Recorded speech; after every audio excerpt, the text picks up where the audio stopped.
remember when they called the district office in a couple of weeks and asked about who is this Kathy Cox person on the committee, that you say, oh my gosh, you're so lucky. Whose committee is it? The Arizona Department of Ed. It is. The woman who seems to be coordinating is named Margaret Bowerman. She's good stuff. Good like her. Oh, good. Maybe. Good.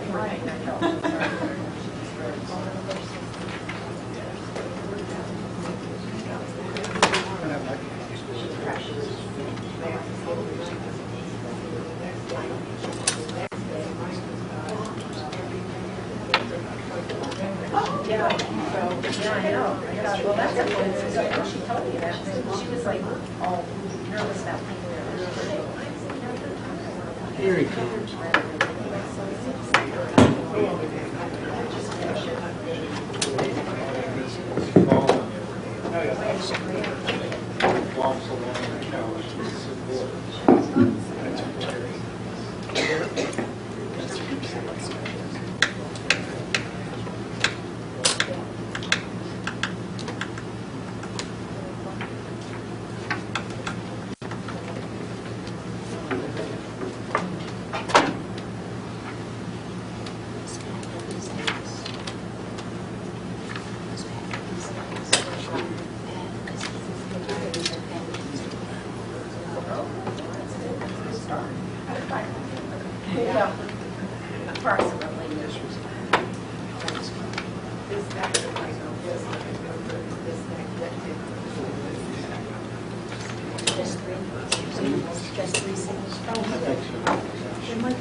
Thank you. You only need three.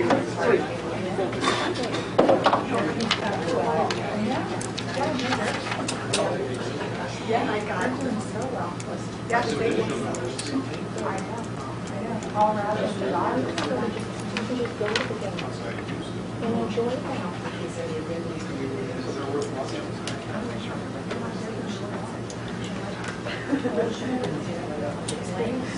Is this the board executive session? I think this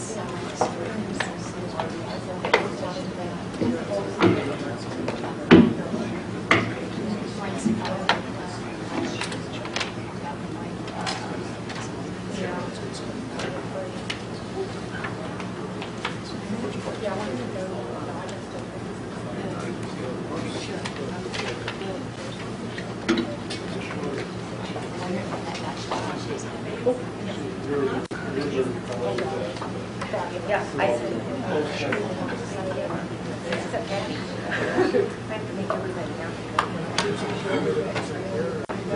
Wherever you're comfortable, do it wherever you're comfortable. And that's the only thing I want to try and see if I can.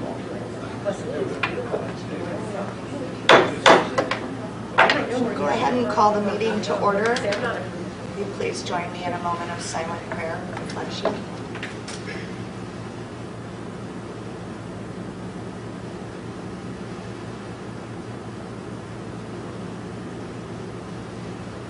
Thank you. Roll call. Robert Lee, Here. Alan Ward, Here. John Maston, Here. Kathy Cox, here. Nicole Cohen. Here. Please join me in the pledge of allegiance. I pledge allegiance to the flag of the United States of America and to the republic for which it stands, one nation, under God, indivisible, with liberty and justice for all.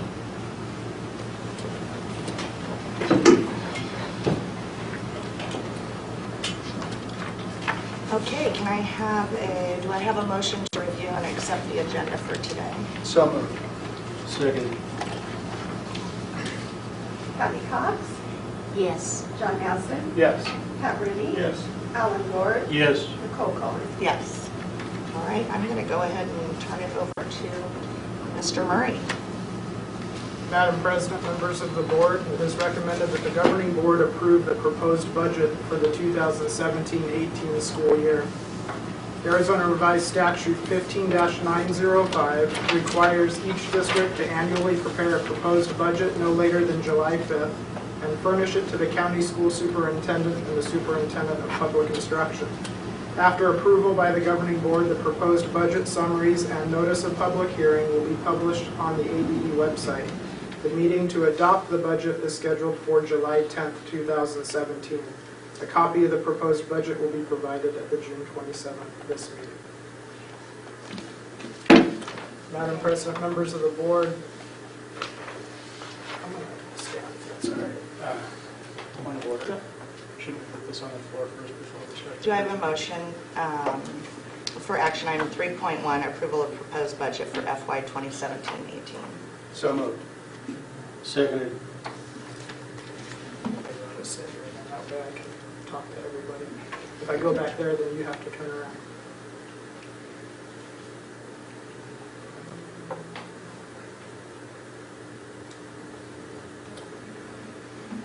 All right. I just read the statute, or referenced the statute. The framework of the budget includes average daily membership, or ADM, funding, support levels, and expenditure of funds. Those are the three areas in which we'll cover this afternoon. Starting with average daily membership, we keep in mind now that all districts in the state of Arizona are working with the current year funding model going into next school year. So how we arrived at a starting point, which is actually the point where everything, the whole budget hinges on average daily membership. I created a historical enrollment spreadsheet which allows us to, as directors, we looked at 3 different scenarios. So looking at the very top, we have enrollment trends going back to 2010 to current, and then through our average daily membership numbers, we put in, or I put in, a funding base or a formula base that allows us to see the difference in percentage, the change, whether it was positive or negative in our enrollment numbers, whether we were fluctuating in the positive or in the negative. And you can see that we are a declining district. The decline is not as extreme as a lot of districts, but we are a declining district. So if you look at that first scenario at the top, it's just the data, it is what it is. And then the middle, I isolated the last 4 years, so we can kind of just see what the trends have been in a shorter period of time, and it allows us to see the average change per column. We see our preschool numbers, our K-8 numbers, and our 9 through 12 high school numbers. And then in each of those scenarios, it gives us an estimated or a projected fiscal year 2018 enrollment. So then finally, in the third scenario at the bottom, we just looked at, I actually included the fiscal year 17 100th day numbers, and that was as of the May, last report in May that we received from ADE, and those were our numbers as reported through the May ADMS report. So I included that in that third scenario, what our most current numbers do to the percentage and change and the projection. So we, as directors, we reviewed this, and then we came to kind of not a consensus, but we just kind of came to a starting point as to where we need to go from here, because our budget is completely based on current year funding. No one has the answers to what next year will bring.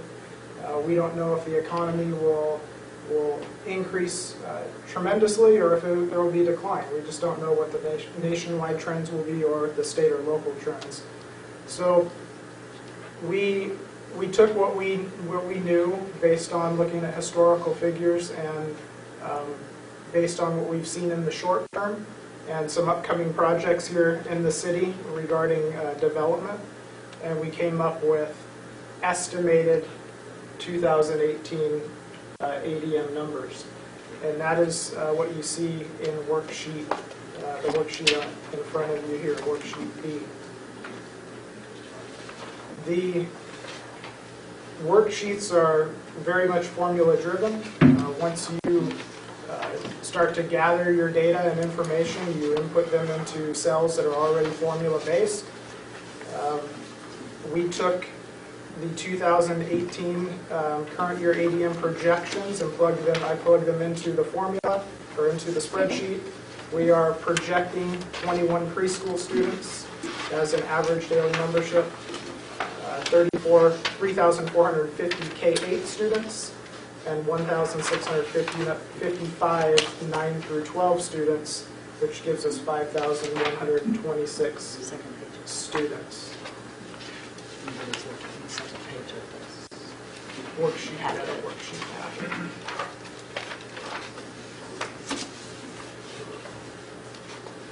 Now, once I put that into the spreadsheet, the numbers begin to populate at that point. May I ask you, Yes. what percentage decline is this projected figure for 2018? Do you It's- remember off the top of your head? It's something that we just came up with. If we go back to this sheet right here, this slide, it's somewhere in the middle between those scenarios. We felt that preschool was going to have a slight increase based on the current numbers that Aggie was able to provide, and we thought that high school would probably continue to decline.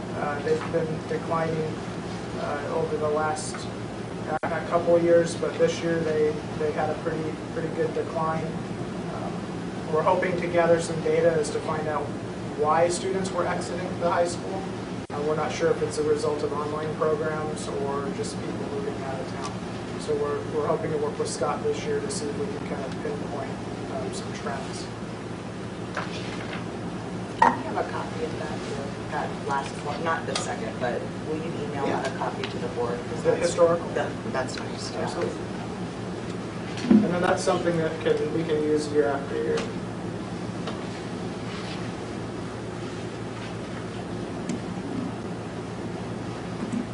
So now that ADM is established, or at least projected, then we can go into we can start addressing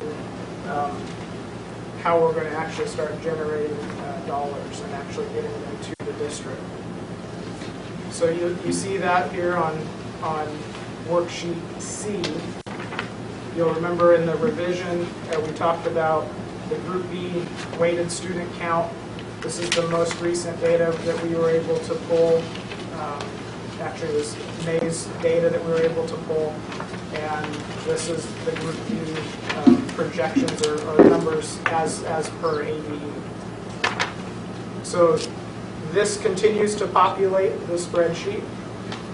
It brings us down to the middle of of section C, worksheet C, and it provides us with a number of 6,743.353 weighted students. That's our total weighted count. When you take into account that high school students have an additional weight to it, K through 8 students do, as well as preschool, and then our special needs population has individual weighted counts that allow us to capture more student count, basically, a higher student count.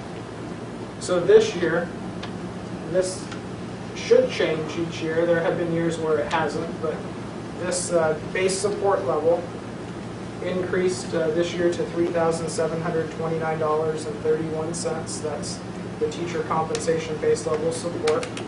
So we take our weighted student count, multiply it by the state funding formula, or the state funding number of $3,729.31, and then that begins to give us our support levels. That takes us into the 25 million range. And then we add in teacher experience, that TEI there towards about 3/4 of the way down. And you'll see a decimal of 1.0047. That is explained right here on the next slide. This is from the Department of Ed. So this is our teacher experience report for our district. It tells us how many teachers we have who have 1 year of experience, all the way down to 15 or more. And what that does is it then calculates, it shows us what the state average is as well as our district. And then anything above 1.0, anything above the state average, then gives us a little bit extra weight behind capturing some more dollars. So that .0047 gave us roughly $120,000 additional added to our support level, because we have teachers who, we have a teaching pool that has more experience than the state average. And you see that down at the bottom, the 1.0047. Talking about transportation, that goes into worksheet E. Hopefully this isn't like watching paint dry, but this is how we get to our actual dollars that we receive. So worksheet D is all about transportation. If you look up at the top in table 1, there's a rubric basically for approved daily route miles per eligible student. And then on the right side of table 1, we have the state support level per route mile. So every route mile, there's a support level tied to that. If you look at the very top, right there under section 1, number 1, A, B, and C, this is where Bobby in transportation keeps his accurate data, and then he actually uploads this information to the Department of Ed, and it begins to help us populate these spreadsheets as we either revise budgets or adopt budgets. So based on our data, in 2017, the approved daily route miles were 1,063. Those are how many miles that our buses traveled per day. We had 672 eligible students being transported, and then that calculated out to be 1.582 miles per student. So if you go back up to table 1, that 1.582 miles, you can see there that we are under section 3, which is more than 1 mile. So then we get the weighted count of, or the support count of $2.59 per mile for transportation. The total miles for this year was 191,340 miles for our entire bus fleet. And then as you take that all the way down to the bottom of the page, as the formulas calculate, we come up with a support level of $901,444.69. Now this has been the same for several years. There's I believe from what I've heard and what I've seen, that this is a kind of like a grandfather number that we've been grandfathered into the support level. So we have been fortunate that that has not gone down, because it actually calculates out to be a little bit less than that. Going into worksheet worksheet H. This is calculations for district additional assistance. The per student count for a preschool to 8th grade student, they calculated out to be $450.76 for district additional assistance, typically referred to as capital dollars. 9th through 12th grade students have a weight of $492.94.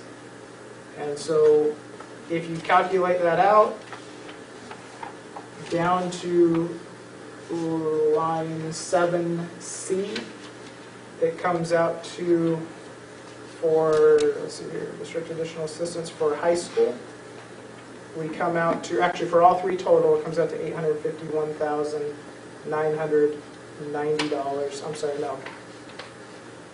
Preschool is $9,707, K-8's $1.5 million, 9 through 12 is $851,000. If you take the $851,000 for the high school, we also receive additional monies for textbooks. So they give us 68 cents per student. So that comes out to a total of $120,433.94, like you see on the screen. So if we take that additional textbook support money, add it to the $851,000 that we receive for 9th through 12th grade students, it comes out to be $972,424. There is no money for K-8 textbooks? That's coming. I'm No, sorry. not for textbooks, no. No K-8 textbooks. When did that happen? It's been that way for a few years that I know of. Wow, At least 10, Kathy. shocking. So then if you go down a little bit further, if you take our K-8 dollars, we come up with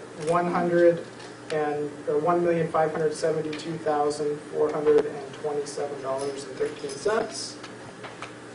That's what we qualify for, which brings us to a total of $2.5 million, just over $2.5 million in capital dollars that we should be receiving that we qualify for. Now, It doesn't say that on the sheet though, right? easy come, easy go. Well, if you add them together. Right, but I yes. mean, there is no place where it says what the total, what we No. qualified for. Well, it tells you that for K-12, or for 9-12, it tells you 972. Right, I just added them up, I'm just saying, Yeah, there's but- no one place that says you qualified for this much. No, you have to just add them up. Okay. So now we go into the next line, right under the 9 through 12, which is state budget reductions adjustments. So as soon as you receive it, the next line, you get it taken away.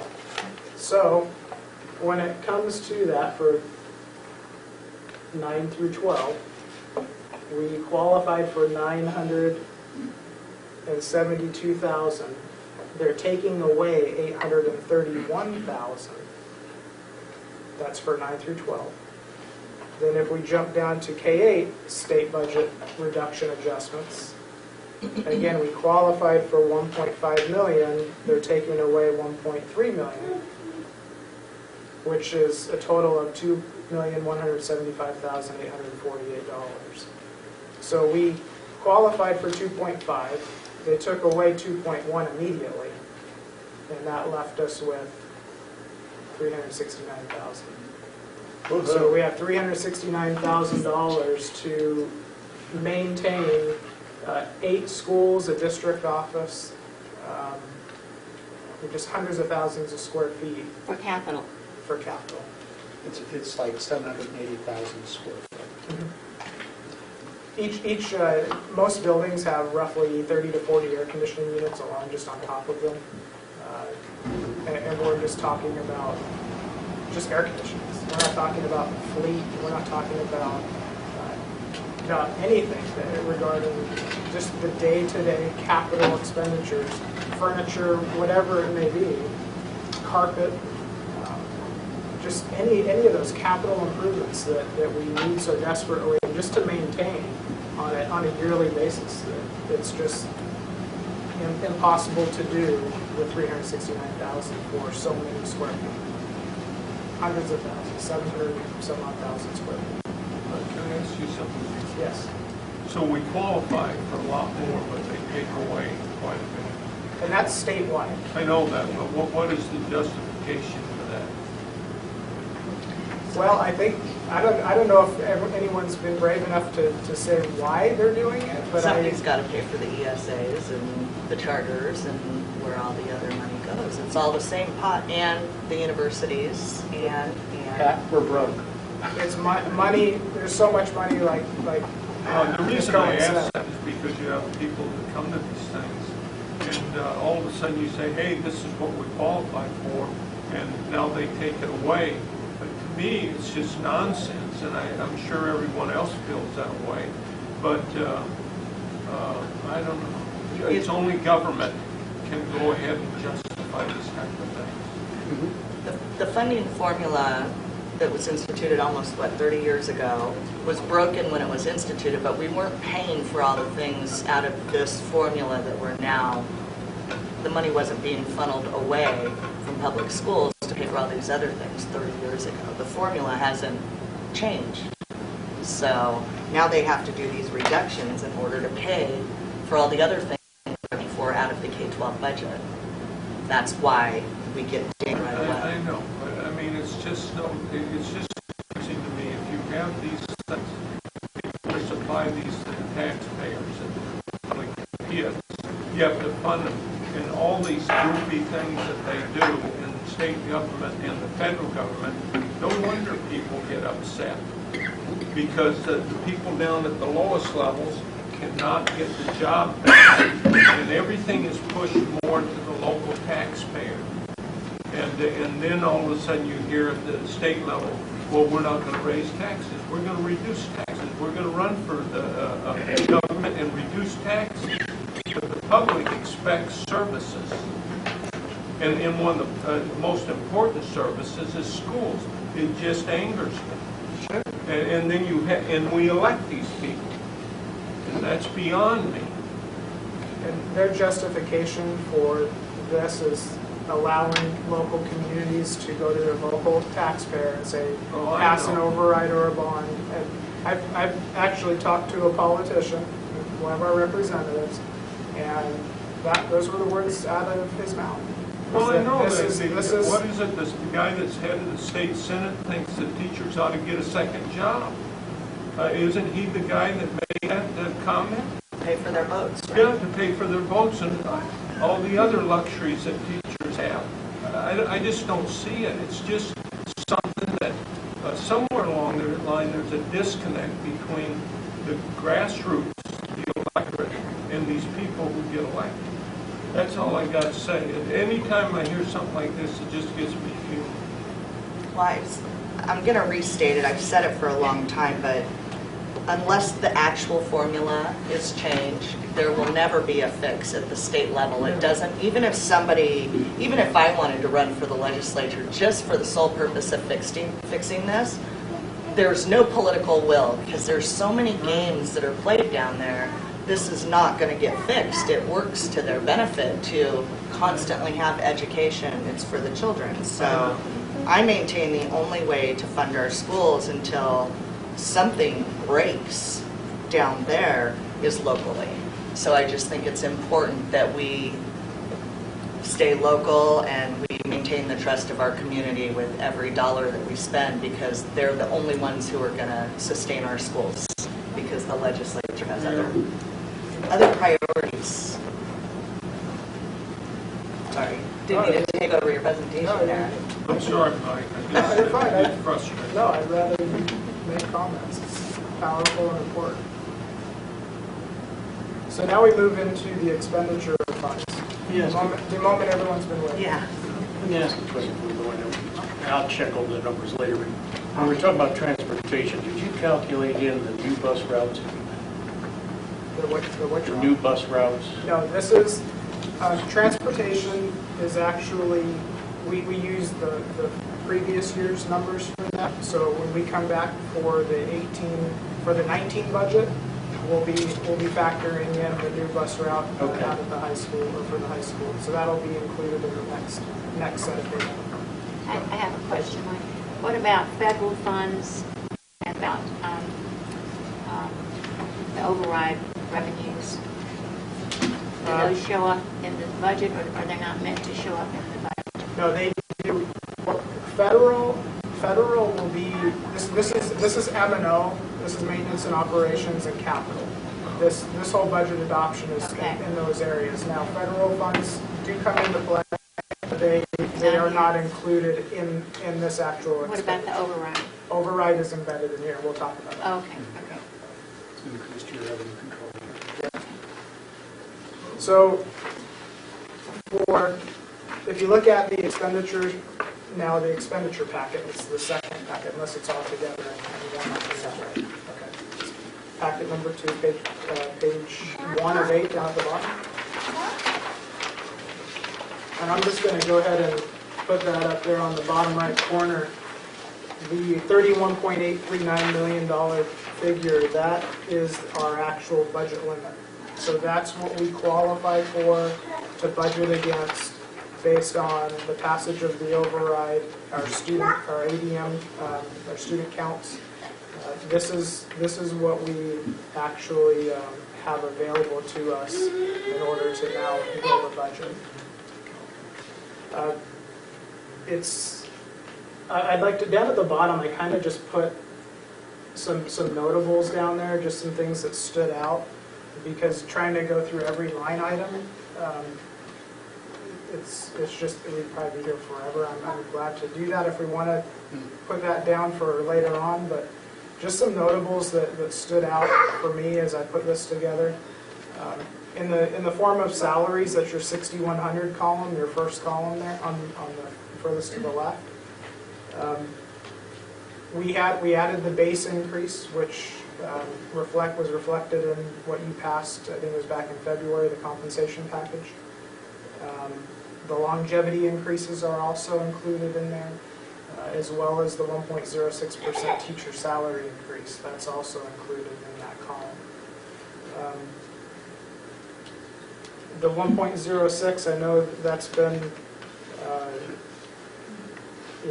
loved by some and not by others. It does say in the instructions and everything that we receive that in order to qualify for that you have to be paid out of Function 1000. That's the qualifying account code. And that specifies classroom instruction, direct contact with students. That's just something that it's not something that we made up at the district to say here's how we're going to spend it. It's a directive statewide. So in benefits, that's your second column at 6,200. I budgeted for the 450,000, which was part of that compensation package that was approved by the board, and also the 5% increase contribution that the district will make to the EBT. That is located in 6,200. And I have a note here for that. I placed, if we dig deeper, I mean, for somebody to look at this, you'll never be able to tell. But if you were to expand this out into just an incredible packet to show all of the breakdown of the count codes in great detail. In account 60, or object code 6250, which is part of the 6,200 category, in your governing board budget, if you will, which is designated as governing board, I put $750,000 in there because we're talking about contingencies and making sure we have money to be able to draw from, or we do want to carry forward as we move from year after year after year, because we don't know what unexpected expenditures or unexpected issues arise. So we do have a savings, if you will. But that $750,000 includes the $450,000 for the EBT, as well as an extra $300,000 for either a further contribution to the EBT as we start to get through current year funding and we see that things are relatively smooth, then we have extra dollars that we can then contribute to the EBT if that's what we feel like we should be doing, depending on the need there for the EBT. There's also $300,000 there that will go to the EBT in the form of retirement, or for the retirees, I should say. So that's an additional $300,000, so for a total of about $1.05 million that is actually there. $750,000 of which is going to go to the EBT. The $450,000 as promised in that compensation package, and then $300,000 by way of for the retirees, which all goes together in one account anyways. I thought it was 450, and maybe I'm misunderstanding. I thought it was 450,000 to contribute to shore up the EBT, 465,000 for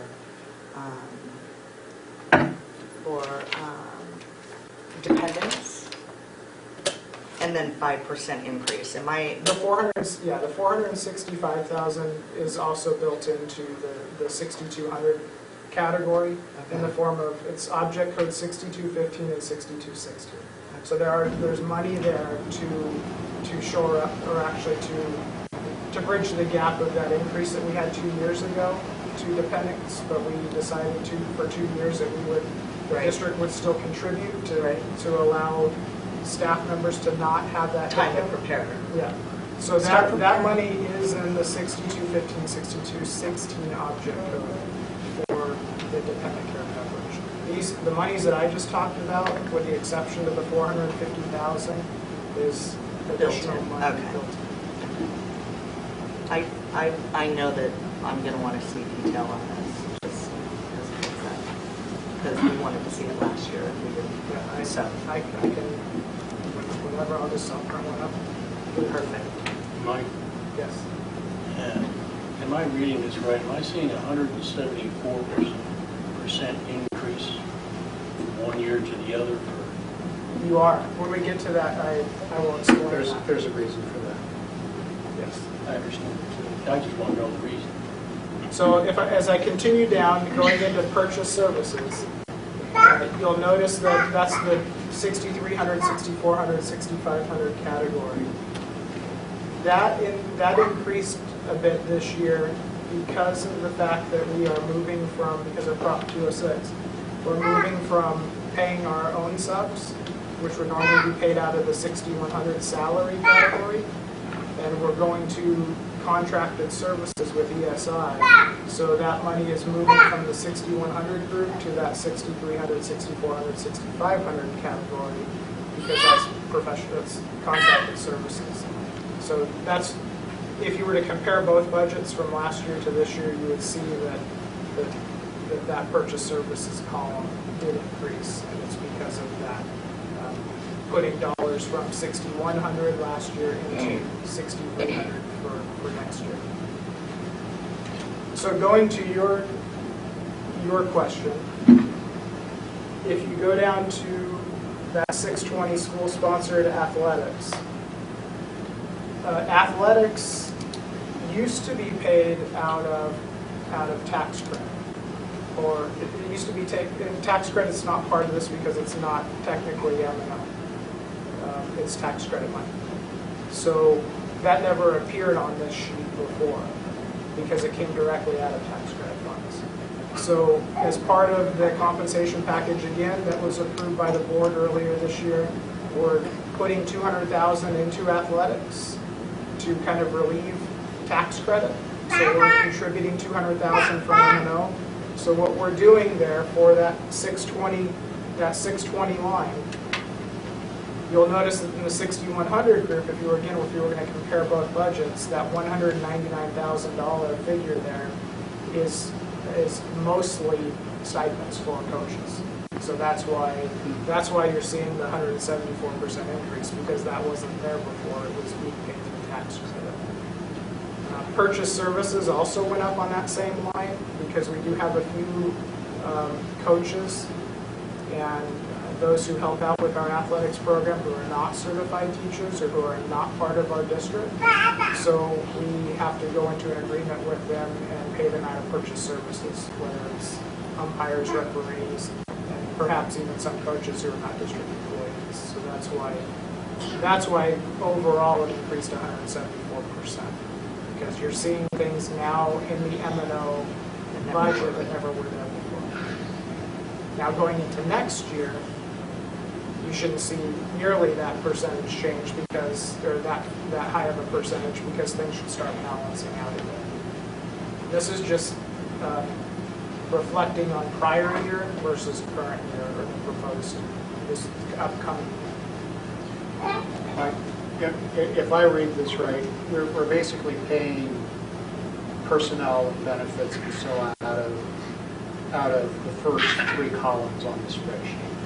In the 6,100 on over those three columns. Am I reading this right? That out of 31 million, 29.2 is in those three columns? Yeah, the salaries and benefits take up at least about 85% of your budget, maybe a little bit more. Just salaries and benefits alone. It's expensive to hire people. Yep, absolutely. Our business is educating kids. And that 199,000 to support athletics, is that part of the goal to reduce the costs for parents with regards to paying? For reducing sports fees from 800 to 400, it was agreed upon and approved by the board that we would contribute 200,000 towards athletics to help relieve some of that pressure. That has to be used as salaries for the override purposes.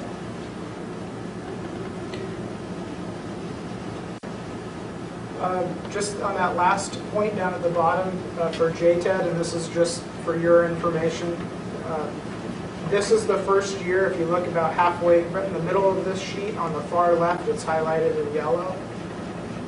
This is the first year where they actually specified 200 and 300.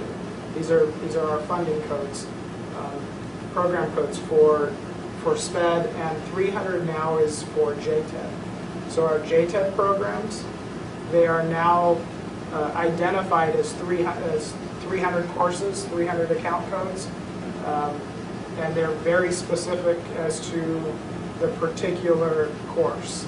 So each course has its own unique number, and each course, it's an actual bolded account code, meaning that you have to budget expenditures for that particular course. You can't just lump it together into, let's say, just 300, and everything else below it is just part of 300.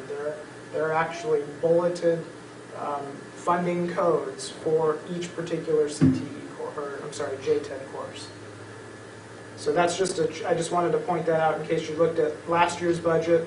It would just say, last year's just said 200 special education. So this year it does say 200 and 300 special education. And special education is lumped under vocational ed, JTED, CTE, special ed, gifted. So all of that is just kind of umbrellaed under those account codes. Any other questions for it? I noticed on line 28 for the JTED, there is nothing budgeted from us. Line 20? Well, it says 540. It's code 540, but it's line 28. That's just a different funding account code. We don't use that for budget purposes. Going into the next slide, I know that I've heard individuals who wanted to see a little bit more data, if you will, for classroom site funds, as this is a source of revenue for our teachers. So I put this in the PowerPoint. It's not part of your packet because it's not part of the expenditure budget. We're kind of moving away from that now and just talking about a couple revenue sources. Classroom site funds, you can see this is a report from ABE where I just pulled this. Tomorrow, teachers will be receiving an email tomorrow morning regarding the distribution of classroom site fund dollars. You can kind of see what we're dealing with here is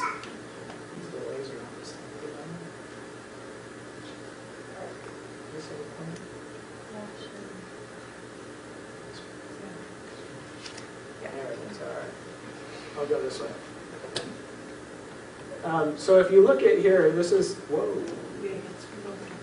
All right, I will watch my finger here. So if you look at the distribution date, that's something that we look at heavily in the district office, in the office, because as like in a regular household budget or running a household, you don't spend what you don't have in the bank. So what we do is we look at the distribution date.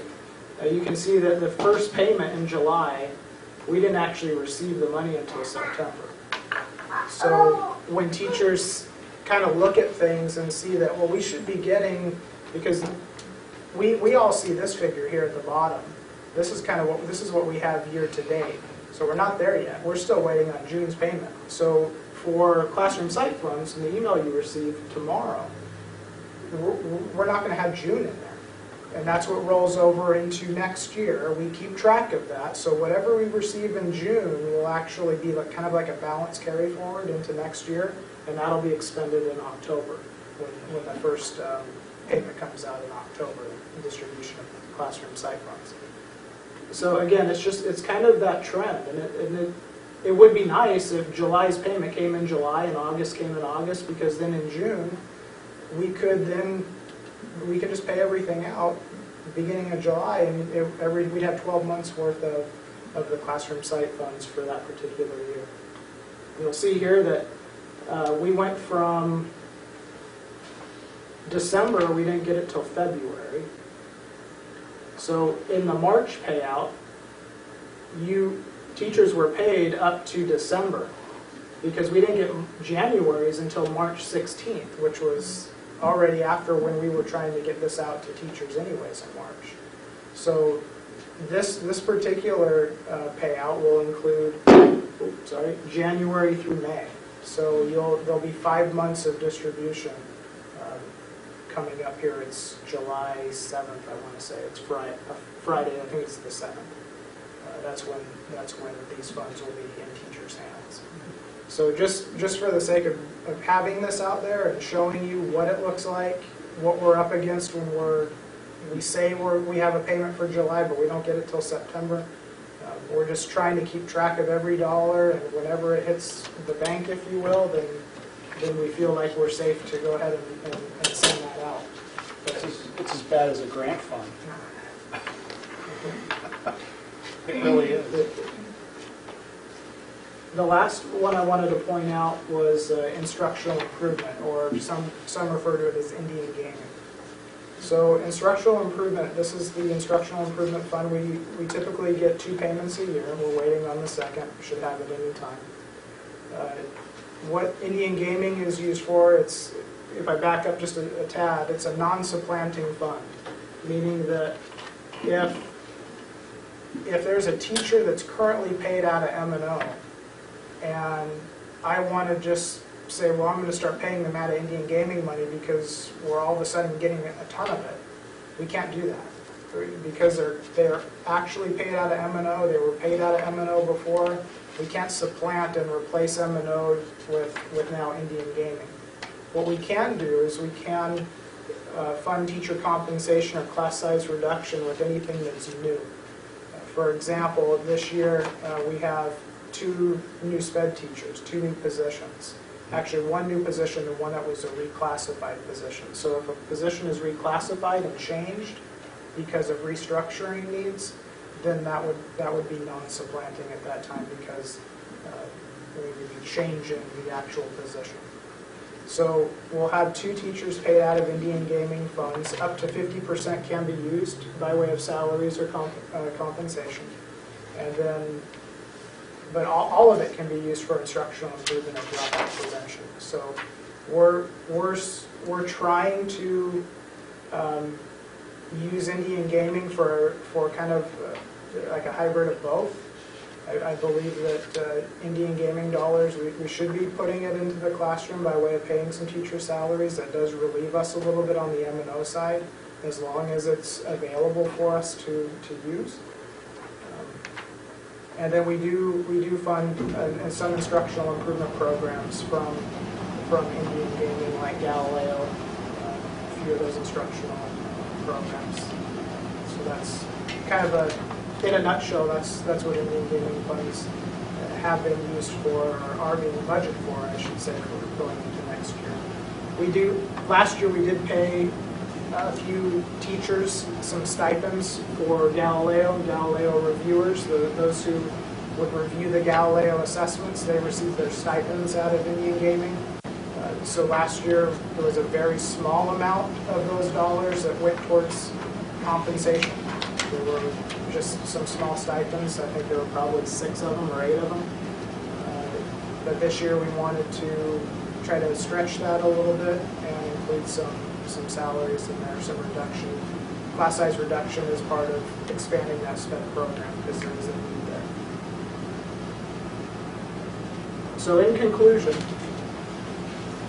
you'll recall in October of 2016, the board at the time proposed and voted upon giving $748,000 back to the taxpayer as a result of just overpayment in the previous bond. The bond finished, the expenditures were done, but for the remainder of that tax year, we continue to receive income by way of the tax rate that was set for the bond. So the taxpayers kept paying their taxes, so we kept receiving money, even though the bond was complete. So in October, like I mentioned, the board at the time approved to give that money back to the taxpayer. So I would like to just kind of briefly show how that is going to be reported to the county. I apologize for this being small. I try to get it up here. If you look, this is the primary tax rate page. So this is what I fill out to calculate the primary tax rate. So we take the district support level, qualifying tax rates set by the state, and based on those figures, we come out with this number, and my eyes are bad, 3.7 is that? 3.7. 3.7. And then we take our transportation, the transportation revenue control limit that we qualify for, and then what's made up by the taxpayer in the form of making up the difference between what we qualify for, but what the state is giving us, or what we've been grandfathered in to receive. That produces an additional tax rate over here. It's a small amount, smaller percentage, I should say, decimal.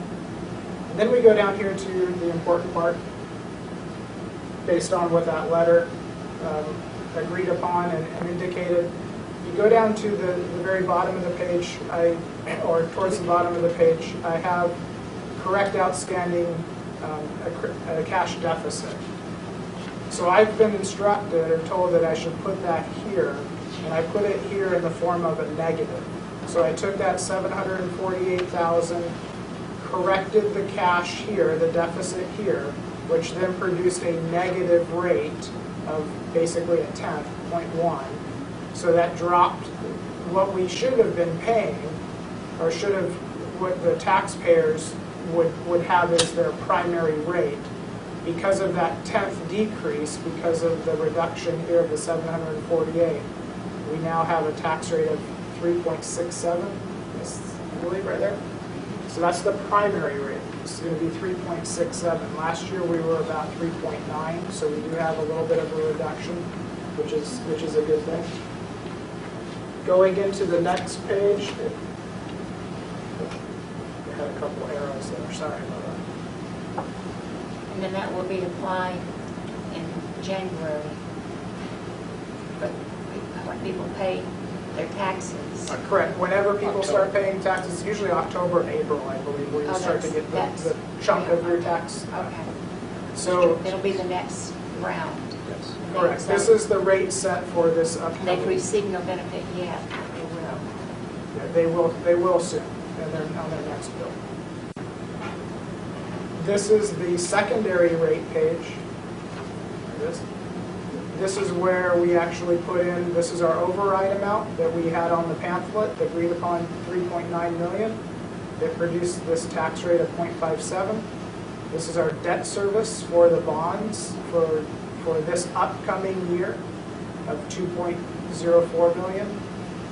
Combined secondary rate of 0.866, which is actually comes in just a little bit lower of what they projected at 0.88, I believe it was. So with a reduction in the primary coming in a little bit lower than what was projected at 0.88, I think that we did pretty well with trying to be responsible with what we're receiving. And if memory serves me, we voted to actually up that rate. Correct. The first year to offset the downtrend on the other side. Absolutely. So that was, I think, increased, I think it was 0.78. Correct. I was a principal at the time, so I believe it was 0.78. But you elected to bump that up to 0.88 because we were going to have a reduction in the primary because of the 748,000. I think over the life of the first set of bonds, we saved $300 million in interest or something like that. Correct, because we were paying quite a bit for that first issuance or that first round. So, for information for all, everyone can view the budget, I believe, starting tomorrow at the district's website.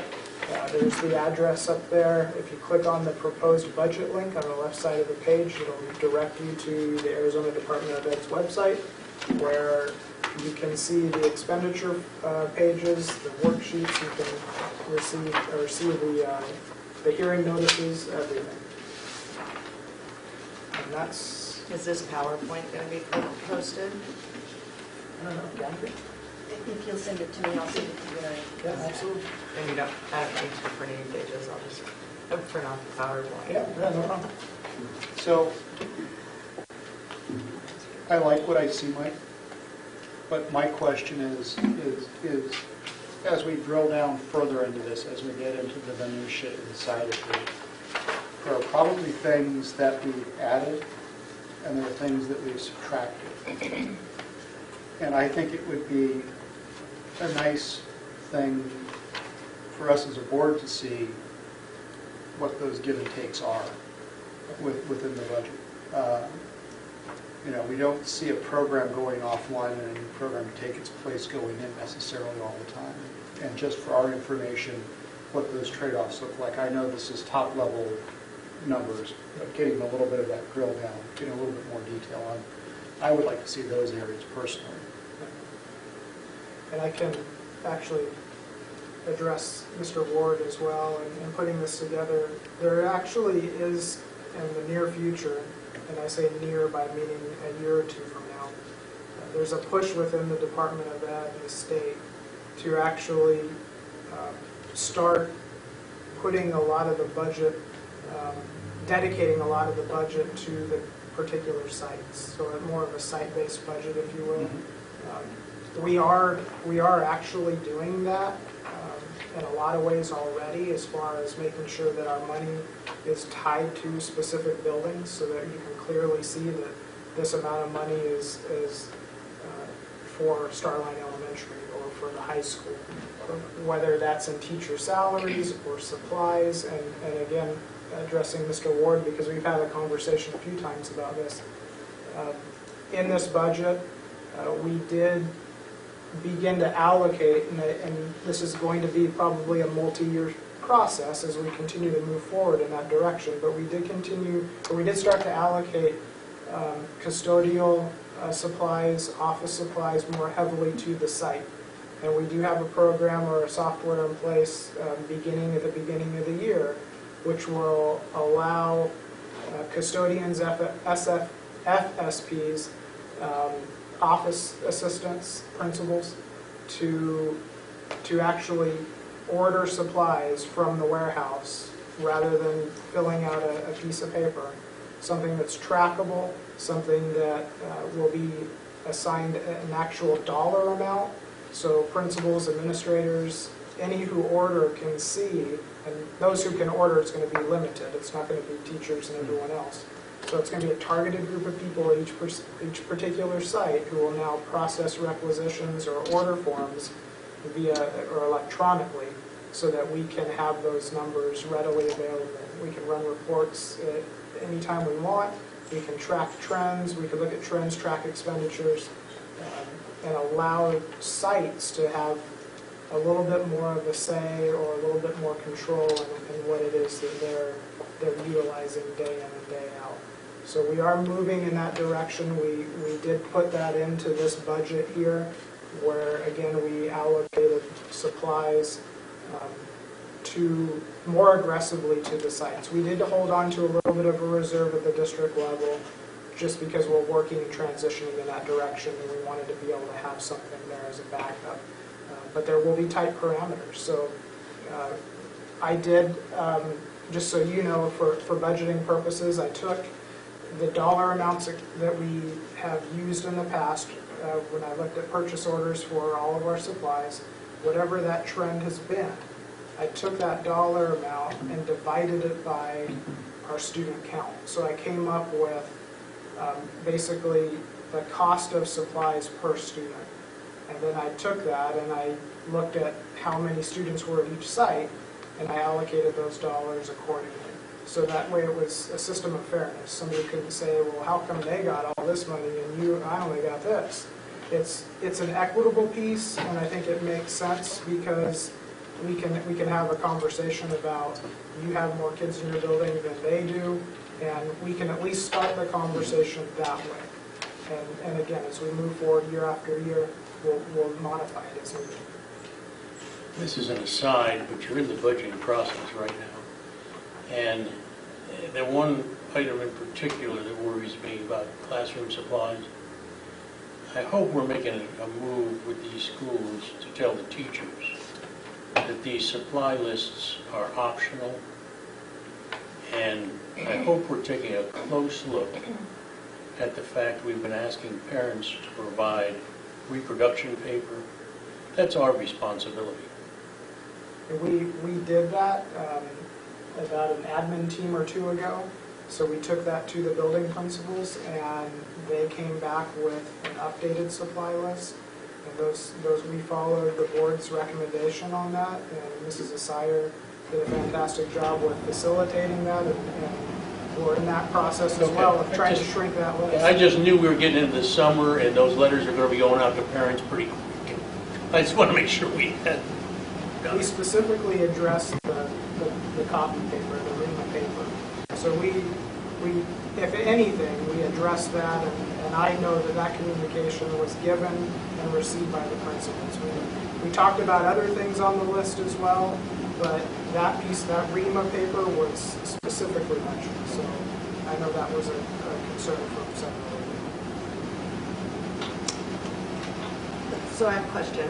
I appreciate that Jason Ways is going down again, right? So Well, you're budgeting less this year than... Let me talk about that Okay. because that's a good question. We are not levying for adjacent ways funds. Last year we levied for $750,000.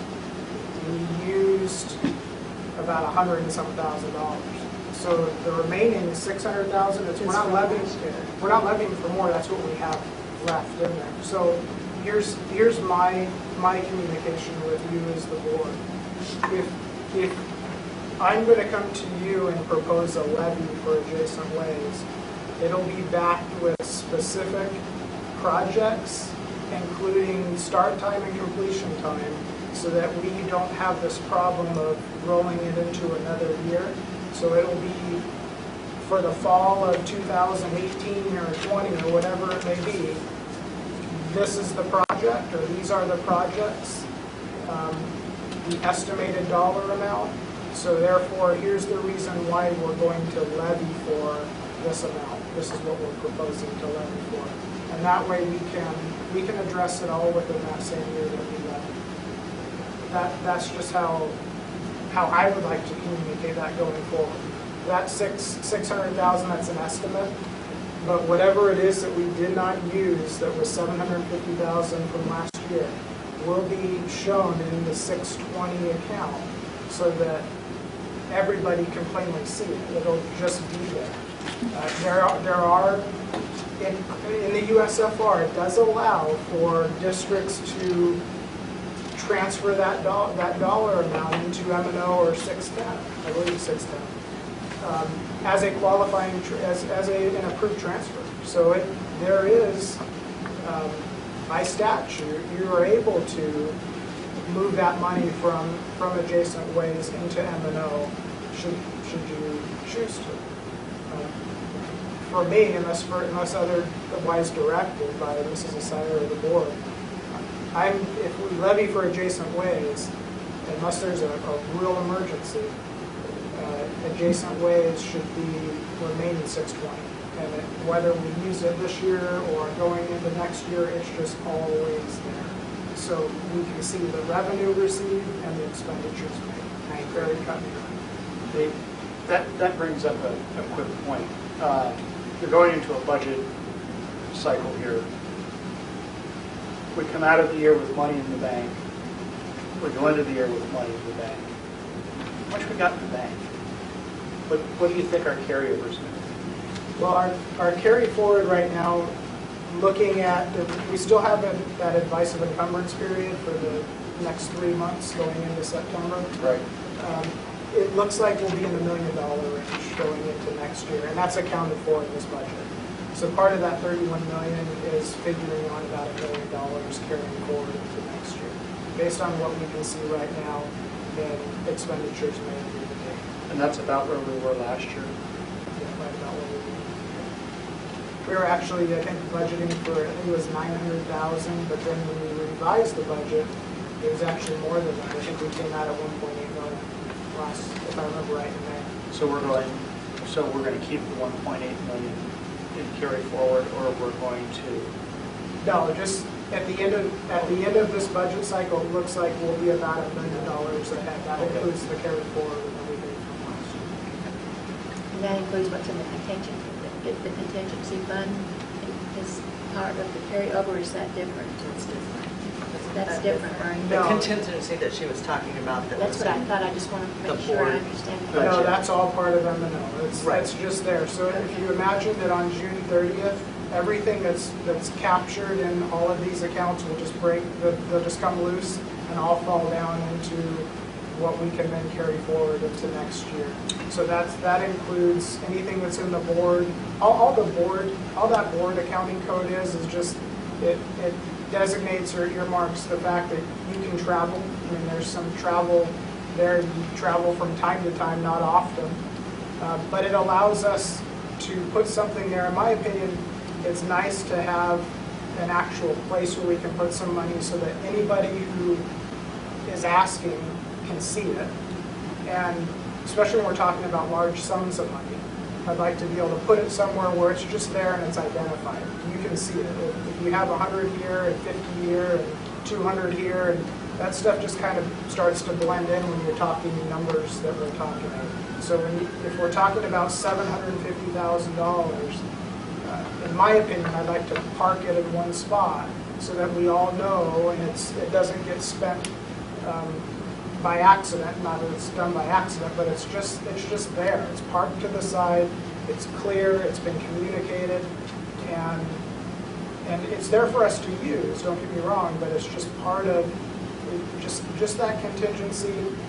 Like when you have your own household budget, you go home and your water heater's out. You know, that's not fun to have to go buy a water heater. It's the last thing you want to do. But if you don't have the money in the bank to do that, you're in trouble. So that's why we try to have a contingency in place so that we can address needs as they arise. So we won't have to have a truth and taxation hearing this year. Correct. Won't have to have what? That's going to be the first time in What did you say? many, many years, I think. So To- we'll have to have balloons or something. I'm still trying to learn all the uniqueness of our funding system here in Arizona. So you said earlier, and I let it slide, but I'm going to ask now. You said earlier if you had someone being paid out of M&O, that you couldn't just transfer that salary to another fund, right? I have Copy that right? fund. Correct. Well, the instructional, Improvement. specifically the instructional improvement, instruction improvement fund. Now, at the end of this calendar year, can you redesignate that? In other words, what I'm saying is, if you decided you didn't want it in the M&O at the end of the fiscal year, could you make a change? No. You As can. long if it's still the same position, then no, you can't. Okay. It's only if you're going to fund something new, a new position. It could be a new raise. I mean, it could be we could have funded some of the raise, let's say, out of in-room gaming or instructional improvement because it's an increase. It's something that's new.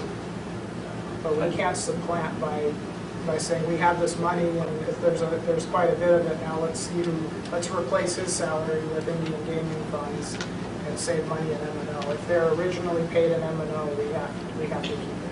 I'd just like to tell everybody and the board especially, I really appreciate the fact that you jumped on top of that supplies and the allocations of my school, because I think you're going to be much happier with it in the long run.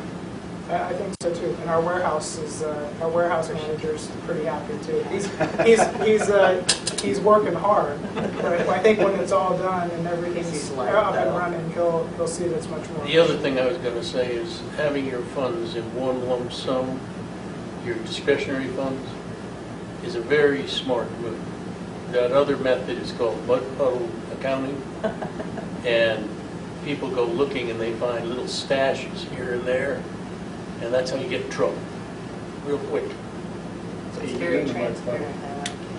what I'd like, and I agree with you, Al, now that for the first time in so many years we have a little leeway, I would like for, with administration and teachers and board members, to maybe come up with some priorities rather than just all of a sudden people realize there's a little extra money and okay, great.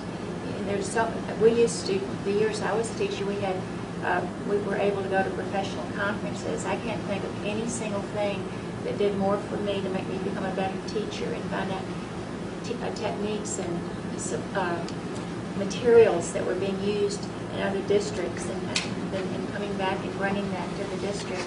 I mean, that's just one thing. I mean, I'm not recommending that that's what I would put on one of my top 10 priority lists. I'm just saying there's so many things we haven't done for so long in this district that I think it would be good to prioritize. So if you get a need, you look at the priority list. It's not that we can't spend it for something that comes from out of the blue, but it would be nice to think, where are the holes that we need to shore up and make better?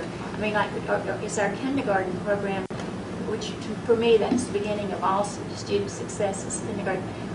Do the kindergarten teachers have the materials they need to do the job that they want to do? I mean, they're just, I'm sure there are holes all over the district that we haven't even thought about. We haven't even had a reason to think about those things in a long time. I think you have to keep contingency in place. Oh, I do, but And the carry forward. I agree with you.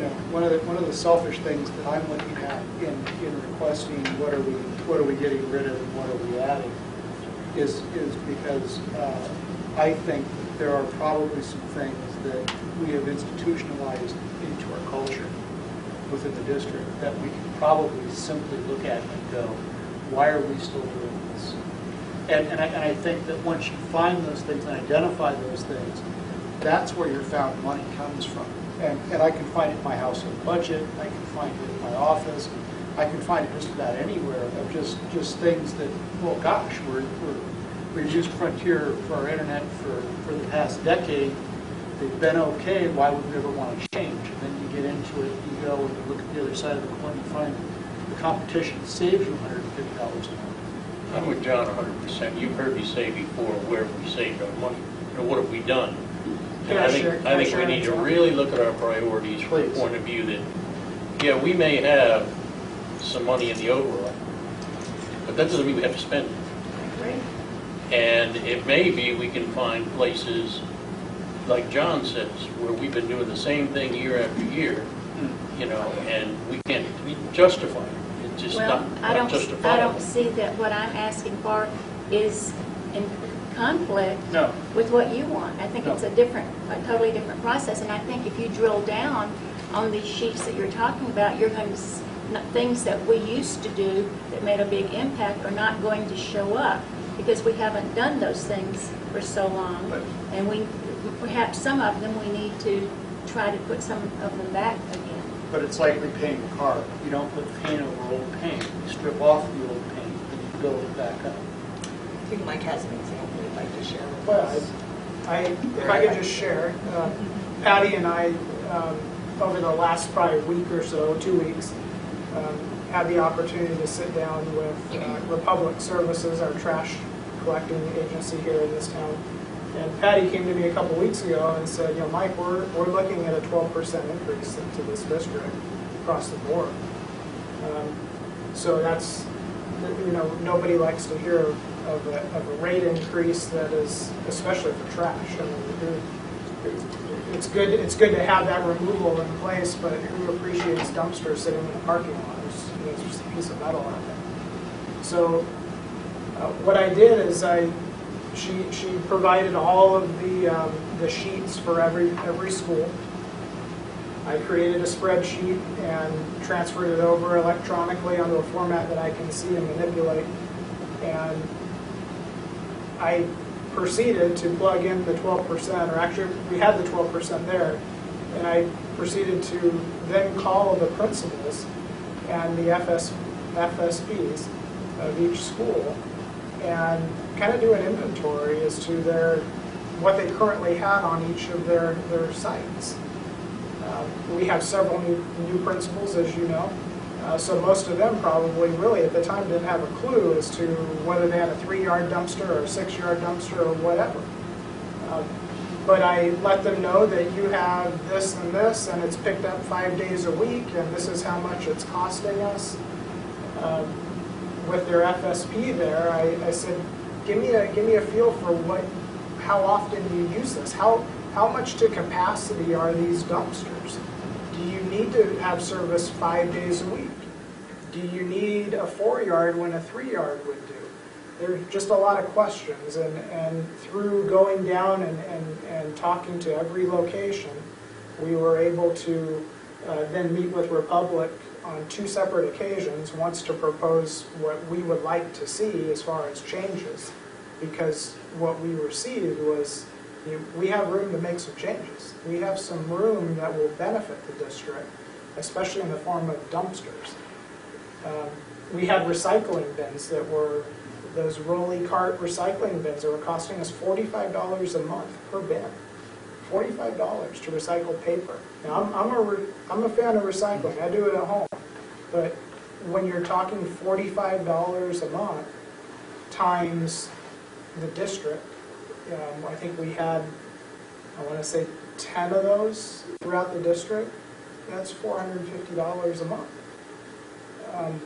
And that's not including the big dumpsters that sit out on the property. So at the end of the day, we ended up coming down to where we could save, I think it was just over $700 a month. So then also on top of that, we went to a summer schedule, because that schedule never changed for the summer. So we still had trash trucks coming to elementary schools, dumping trash 5 days a week when nobody's there. So we looked at that. Again, that's why we had a two meeting process with Republic to address our needs, to talk about a summer option. So now all of that is in place, and we're going to save probably at least $10,000 a year on trash service, and no one's going to know any different. Nobody here is going to realize, well, they're not going to know. It's just because we were trying to look at every option and trying to address our needs, especially when staring down at a rate increase. That's what prompted it. Now, as we continue to move forward over time, and this is what we do throughout the year, day in and day out, we'll start to analyze these things, and it addresses your concern about what are we still doing and what are we getting rid of. In a way, it still relates to that. And I think in time, as we try to sharpen our pencil and just be mindful of those types of things, we will then, as long as enrollment doesn't decline too drastically and the state, that base support level continues to go up year after year a little bit, hopefully we will be able to address other needs. So that's the goal. I don't want you to get a swollen head or break your back. I said Patty's the one that initiated it. And We got double But doors. I do want to say this, like when I ask, where are we saving money? Your story you just told us helps these folks understand what we're doing. It helps me understand. It really, if we're at a board meeting and you suddenly have a situation like that and you bring it up, the community gets to see that we do care about not wasting money. We always talk about what we're going to accomplish. We're going to get this program. We're going to do this. We're going to do this. And people see us and, oh boy, they're spending a lot of money and they're getting all this done. But we never talk about how we're being efficient. The cuts or the savings. I just want to mention it. And like I said, I don't want you coming in here every week and just, hey, I'm wonderful. But, I won't. I'm not that type, right? I'm not that type. No. I just had an example to address the question. But you understand what I'm saying. That was the perfect. Have you gotten any onions in the newspaper that people use the sites as illegal dumping sites now that you've cut that out? Well, it won't take effect until next month. Oh, we won't see it until Next month. Oh, I can just see it. Until Monday. But it may not seem like much. How much did you say a month you were going to save? $700. $700. So if you're saving $700 a month And if every month you can come up with a new project like that, it'll turn into real money eventually, you know? But after 12 months of that, though, $10,000 is a lot. It is. It's one Those conference. are, yeah, that's, One conference. those are, yeah, it's a conference, and those are stipends. Per and school. stuff. For 12 months. Kathy, on your concern and stuff, all the title schools all go to conferences and all get their instructional supplies through title money. The only people that don't get any money are Starline, Jamaica, and the high school. However, Michelle Yuso has managed to take those schools and through, what is it, Title II, professional growth, and been able to send the non-title schools to travel and training. They can't buy instructional aids, but they can go like that and be able to go to those trainings and get the trainings that we need. So it's really helped a lot. I know we used to do it a lot. We had a lot of conferences, and I don't think we have as many, but I'm glad to hear that. And we have enough. We do have enough conferences. Oh, okay. good. I would go on one. I've You never would? gone on one. You're at where? Starline. Starline, you have to go to your principal, have to talk to your principal, who then talks to Michelle Yuso to validate the training. Thank you, Betty. Mike, I want to say, I thank you. Your presentation was not only concise, but it was very clear. And I think I actually understand it for the most part, for at a certain level. I'm like Nicole, still trying to drill down more and more, but I appreciate that. I don't feel a big muddle in my head walking away. Thank you. Would you come present my budget next week? I'll be on vacation. Have Quinn do it. If there's no other questions or comments, Let's go. I'll call for the vote. Alan Ward, Yes. Pat Rooney, Yes. John Baston, Yes. Kathy Cox, Yes. Nicole Cohen. Yes. Okay, action item 3.2, call for public hearing July 10th, 2017. Mr. Murray. Madam President, members of the board, it is recommended that the governing board call for a public hearing on July 10th, 2017. The governing board is asked to approve a call for a public hearing to be held on July 10th, 2017 at 5 p.m.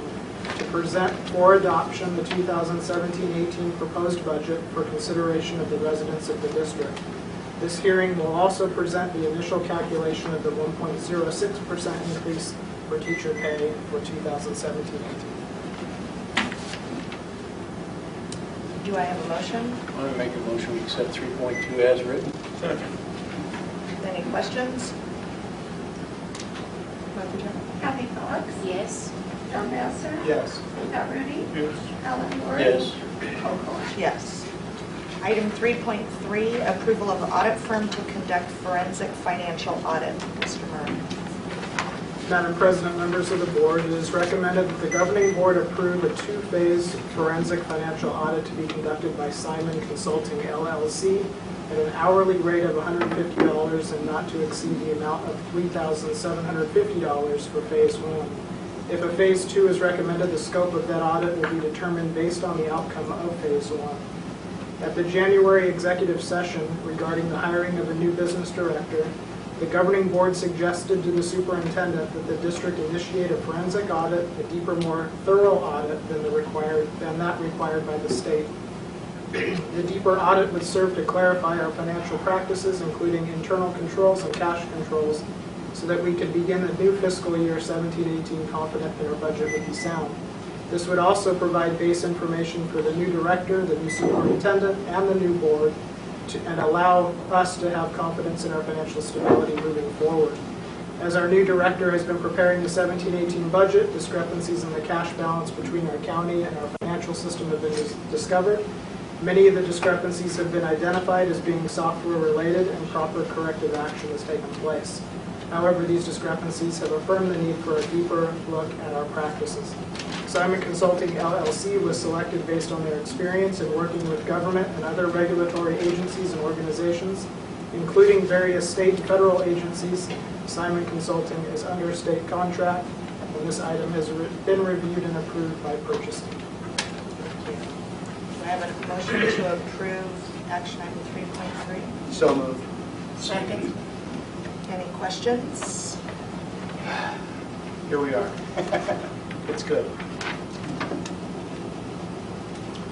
ahead and call for the vote. May I ask you a Oh, question? I'm sorry, ask for questions. I What didn't fund hear will you. this come out of? Payment for this?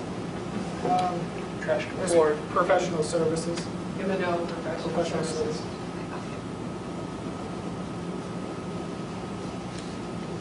Alan Ward, Yes. Scott Rudy, Yes. John Bassett, Yes. Kathy Cox, Yes. Nicole Colon. Yes. Madam President, can I excuse myself for a moment? Yes, we'll take just a brief break.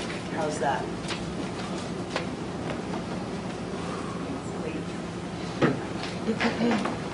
If anybody'd like to use the restroom.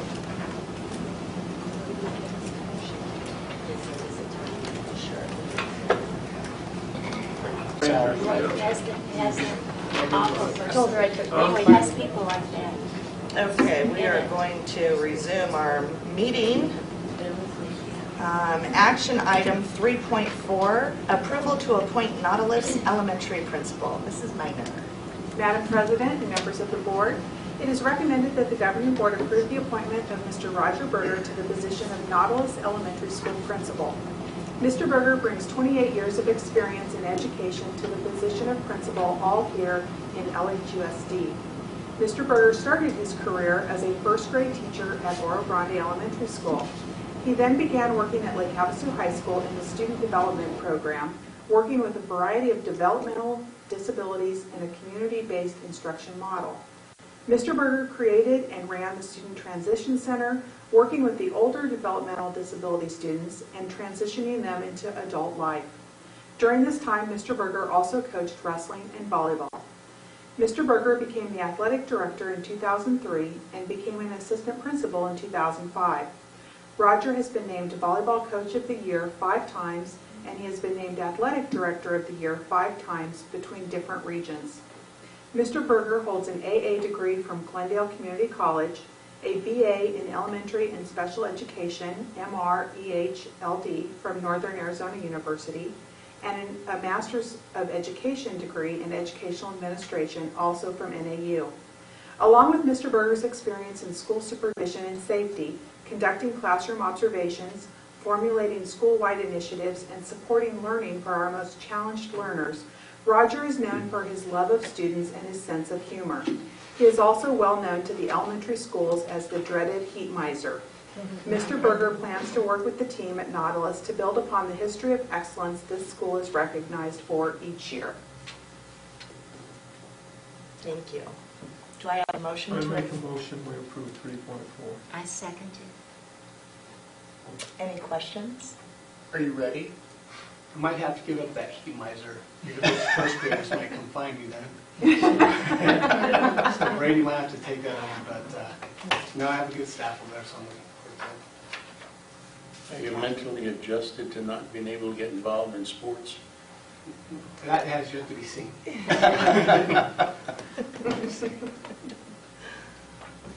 If there's no other questions, we'll call for the vote. Scott Rudy, Yes. John Bassett, Yes. Kathy Cox, Yes. Alan Ward, Yes. Nicole Colon. Yes. Congratulations.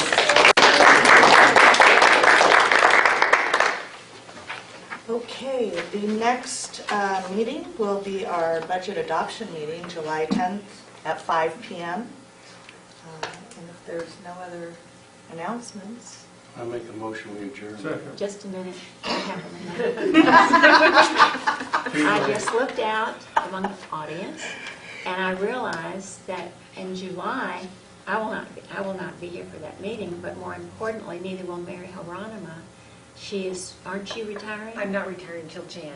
Oh, I take it all back. No more budgets, though. Okay. you won't be here for the 10th? What? The 10th is a Monday. You won't be here? The 10th, I drive down on the 9th, and my first meeting with the Arizona Merit is the 10th. Yeah. Okay. That's why I said, be careful in case he gets sick or Pat breaks his leg or something like that. When you said you weren't going to be here, I figured you were going to Louisiana to try to get those Confederate statues back up. Okay, thank you. Motion to adjourn. Some, Seconded.